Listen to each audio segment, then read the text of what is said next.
Hi, in this video I'm going to show you how you take an idea for a scheduling dashboard and make it happen step by step, that when you enter a specific date it's going to pull automatically from this data table and list all of the names of the people who are working, and make it even more sexy by making a button which you can press. Today is the 3rd of June, so when I click this, something happens in the background magically, and in less than a second I have an updated list for today. So who am I? My name is Nicole Simon, and I like to make videos for people to work smarter, and I'm currently collecting ideas of how to streamline your work in Excel. So I love answering questions like this, and this comes from Reddit. And GamerRadar asked, he wants to create a schedule for about 30 employees from 2 work sites, wants to list everybody who's working and who's actually has their day off, and this is the format he actually presented. And when you have something like this, the question you should always ask yourself is, what do you see?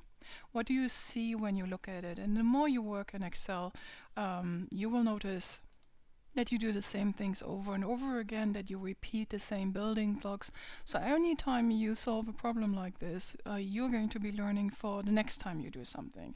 So in my case, what I immediately look for when I see these kind of questions is, what is the output, what I call a pretty output, and what is the data table? Because very often people try to combine data tables with the output, and that's wrong, because it makes your life so complicated. As a matter of fact, this type of data table is not a good data table, because it's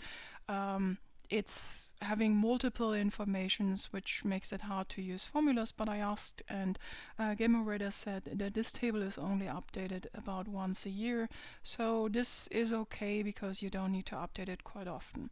So when you have anything like this, what is your data table, what is your output, and what's your input, and how often does it need changing?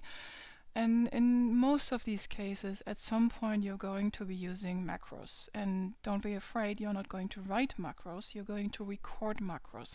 Because what you saw in the beginning, where I clicked a button and something happened and magically everything was changed, that's basically what most of us do. We don't write VBA code, we record VBA code to repeat repetitive actions and then make it happen automatically. So we just need to press a button. So when I saw this, the thing I immediately did, and just to give you a reference point, if I had done this without preparing for this video, I would say would have probably taken me half an hour and then probably another hour for tinkering. But this kind of stuff is very easy, and you start usually by having the data and the output on the same sheet, because you want to work on your formulas and think and look at it. And in this case, you start off with both on the same sheet. And something GamerRadar said is they want to take today's date, which is actually today, as a formula. And you also have an output, and you see a German output. It's called Freitag, Friday. When you press Ctrl+1, you can have a format which in English is 4 Ds for day. In German, it's T for Tage. And when you have that, you can have an output like this. You have the date and you have the name of the date.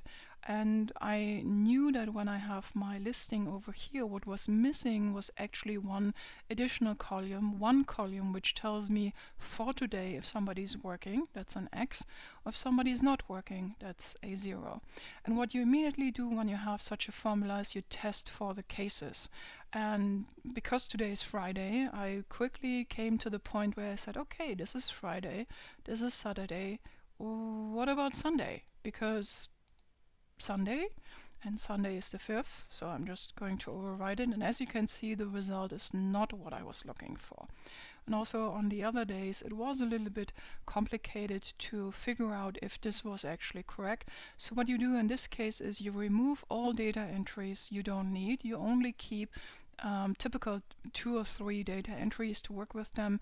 And in this case, I even deleted everything and created a new entry and named the entry days not X, not a 0, but the days of the week. So I could quickly see for 3rd of June what day actually should come back.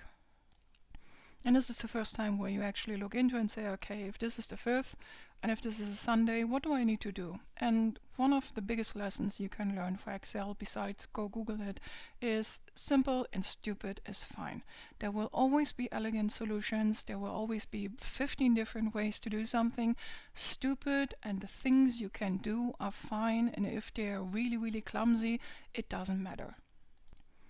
I have worked with spreadsheets where you have 30 sheets with thousands of formulas in it, and in that case I had to be economic about how to use my formulas, but here, forget it. Go simple, go stupid. And I said, well, everything works fine up to 7, but if it's the Sunday, it doesn't work. So I made a simple if statement inside of the off statement. If my reference day is a 1, if it's a Sunday, just make it an 8. And everything is fine. So that worked well. And at this point I knew that I now was able to start my Vlookup formula. And looking at that, I have data, and my data is basically all of the agents in one data table, which is good. This is what you want. But to have my Vlookup, I needed to have 2 Vlookups. In case you're not familiar with Vlookup, it actually uses a reference number and looks it up in a table, like that one, and returns you entries from that table. And what I actually saw in here is that I said, okay, I need to have one overview of all of the people who are working that day. And in this case, this is the list of all the people who have an X. And I need a secondary sheet where I have all of the people who don't work that day, who have a 0. And you might notice the number in the front. And this is basically what the VLOOKUP does. It says lookup number 1 and return to me the second, the third, the fourth entry from that specific list. So if I go back to my my output, I'm not going to work on the date here because now we are moving on to the VLOOKUP, and the VLOOKUP is quite simple, and I'm just going to recreate it here because then you can see how it's constructed and what the numbers at the top actually mean. A VLOOKUP always looks for a number, and you press F4 right away because I'm going to copy it 1 over, and this way it keeps the number, semicolon, or colon in your case. And now I need to reference my data sheet, and for working, it's my working data sheet, and I'm going to be using everything in here, and it's going to look in the first column, column A, for the number it's looking up, number 2 in this case, and then it's going to ask which column I want to return. So I have this over here working A to L. I click in here, I press F4 to make it absolute, and then it wants to know which column index number do I want to get a give back, and I use a line at the top where I have put number 2, and you'll see in a moment what it happens. And with VLOOKUP I always use false. Now it's Laura Benson, and if I now copy it over, I don't need to change the 2, the column number 2, into a 12 because it just references over here. So this is what I use this for. Now I have created my VLOOKUP formula. It's perfect. I can copy it over here. And now I just need to go in here, and because both are completely in the same layout, I have day off, and I copy this and I paste it here. Perfect. And I have exactly what I want. I have my list, and now we can go. And yes, I know it's if the day changes, we'll get to that in a moment. So let's start here, and I paste it down, and nothing happens. Why does nothing happen? Mark, paste, and then you see the problem. If VLOOKUP doesn't find anything, it returns this error.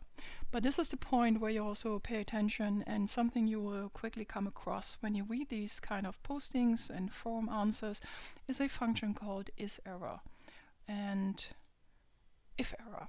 And if you have that, you can just take your VLOOKUP and say ifError, if this VLOOKUP creates an error, return blank. And this function is actually going instead to return your VLOOKUP result, or this nice space if you have that. So I have my output. My output is working, and if I change my data on here, it actually is going to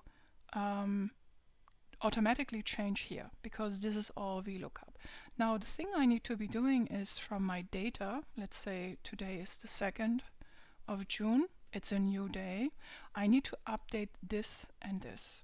And there are two ways you can do this. You could, for example, manually do this by applying a filter. You go to Data and apply Filter, and you could filter here, for example, just for the X, and you could mark this, you could copy this, you could go to the working sheet, you could paste it, and it would update it.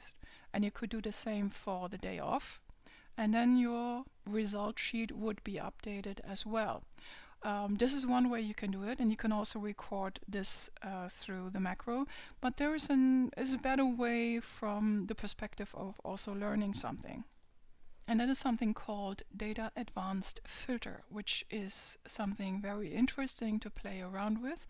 And because it's a little bit more complex, what you do in such a process when you work through this, you again copy and paste the data you want to play around with into a new sheet to figure out how everything works, and you ignore the rest. I'm going to show you how this filter mechanism works and then how you apply it with the macro and how it all comes together.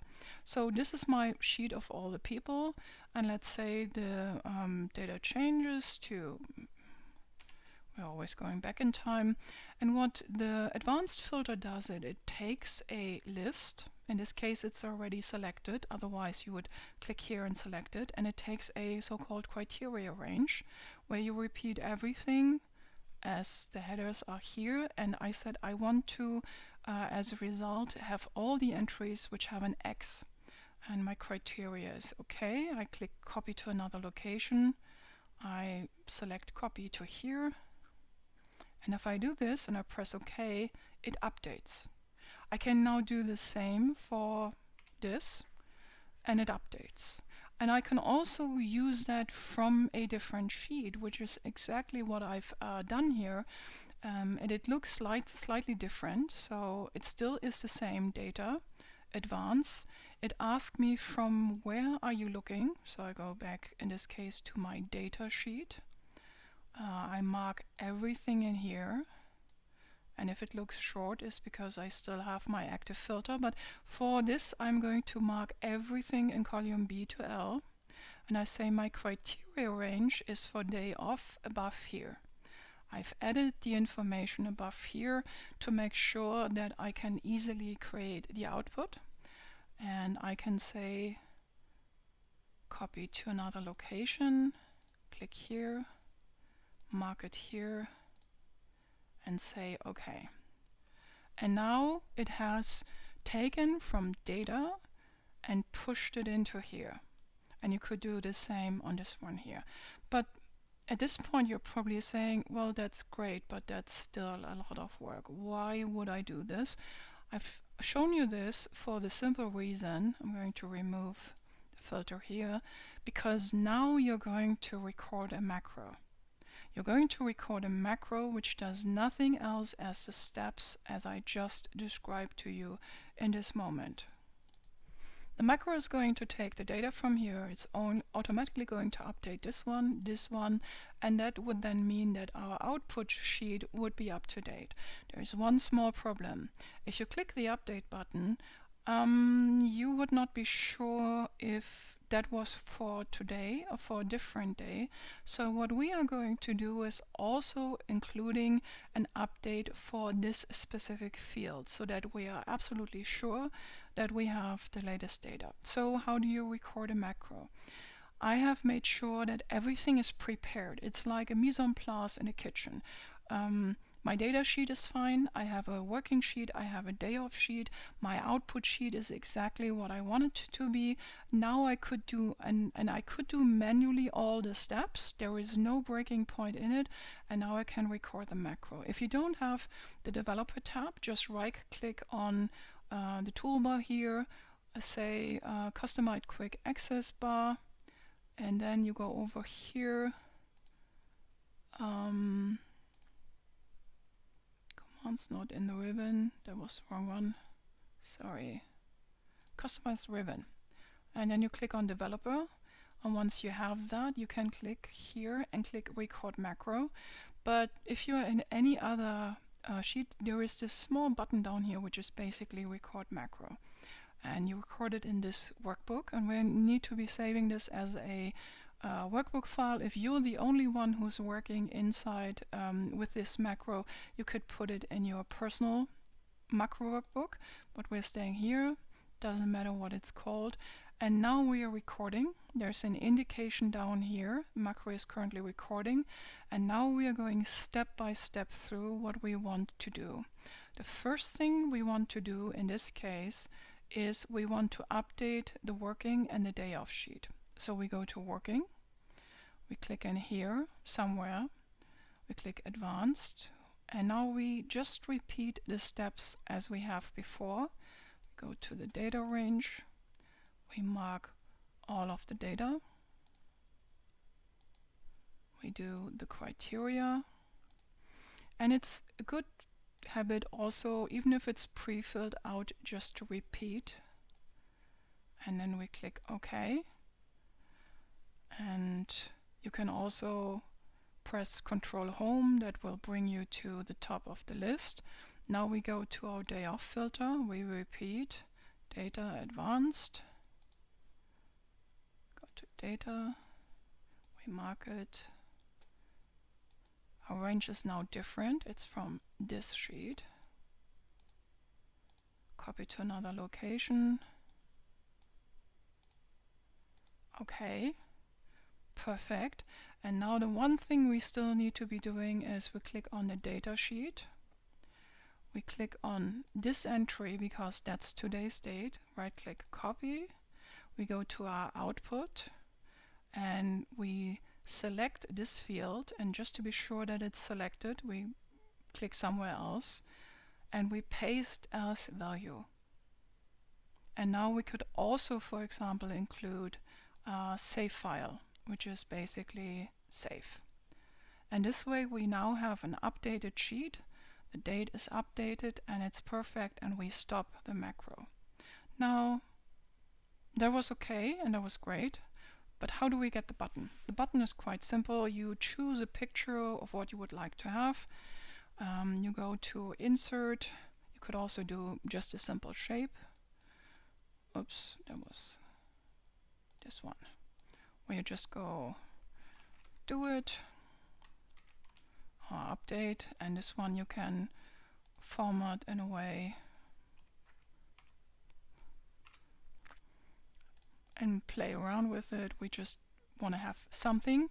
It is any object you enter. It can be a picture, it can be a shape, and if you now right click on it, you can assign a macro, and this is our macro 7, and click OK.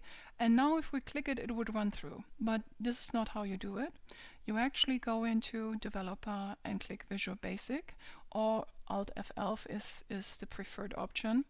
And when you go in there, going to have, you're going to have your personal current sheet, which is this one, going to have a module, and usually module 1, and this is the macro we just recorded. And we want to check the macro if it's actually properly recorded, and we are using F8. If you press F8, it's going to step by step run through it. So imagine it's a new day, and we're going to create conditions to figure out if this is actually, let's fix that today.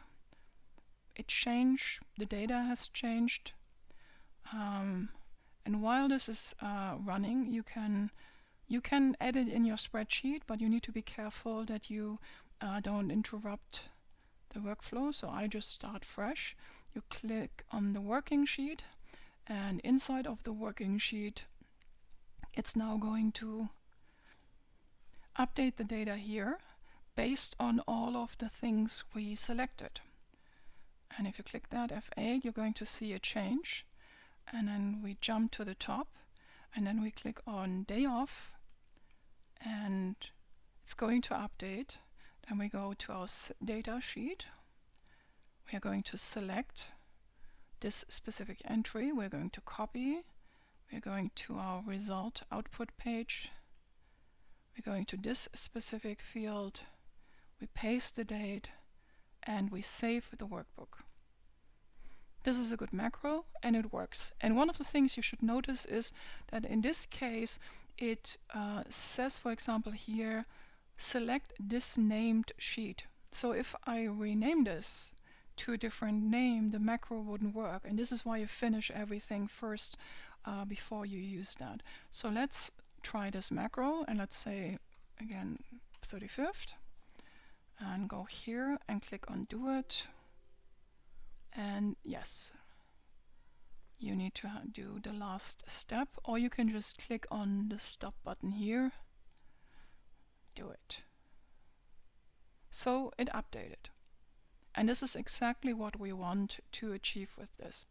Not only did it update, imagine you saved the file, it's a new day, and for testing purposes we have been mucking around with this, but now we are going to replace it again with today. It's a new day, we open up the file, we go to our output sheet, and we update it. And the screen might look funky for a moment, but then you can see now it's the 3rd of June, and we are finished with that. Now let's say we want to rename it. I've made this specific sheet, but I don't want this sheet. I made a better sheet over here. Then we can go back to our Visual Basic code, and you can edit in here, and you can say dashboard. That's the name of the sheet, so you can edit around here and also add additional steps. Let's, for example, say you also want to, I don't know what you want, you do certain actions. What I usually do in that case is I just record an additional video, additional macro. Let's say for some reason you always want to freeze it here. You forgot that. So then I'll just do that. And when I'm finished, I stop recording, I go back to my editor, and now I have additional entries here. This is like select this line, activate, freeze pane true. Perfect, that's exactly what I want. I'll just take this and I'll just paste it over here. And when I say tweaking, this is what I mean. You record everything you want to have, everything you want to happen, then you go step by step through it to make sure it actually works in any occasion. And after that, you just tweak around with that. So this is how you go from an idea of how to set up something onto a resulting dashboard. And I hope you actually like this. And as I said, if you like more of these kind of videos, please subscribe or subscribe to the newsletter. And if you have questions, do send them to me. I like to play around with these kind of puzzles. Greetings from Berlin, and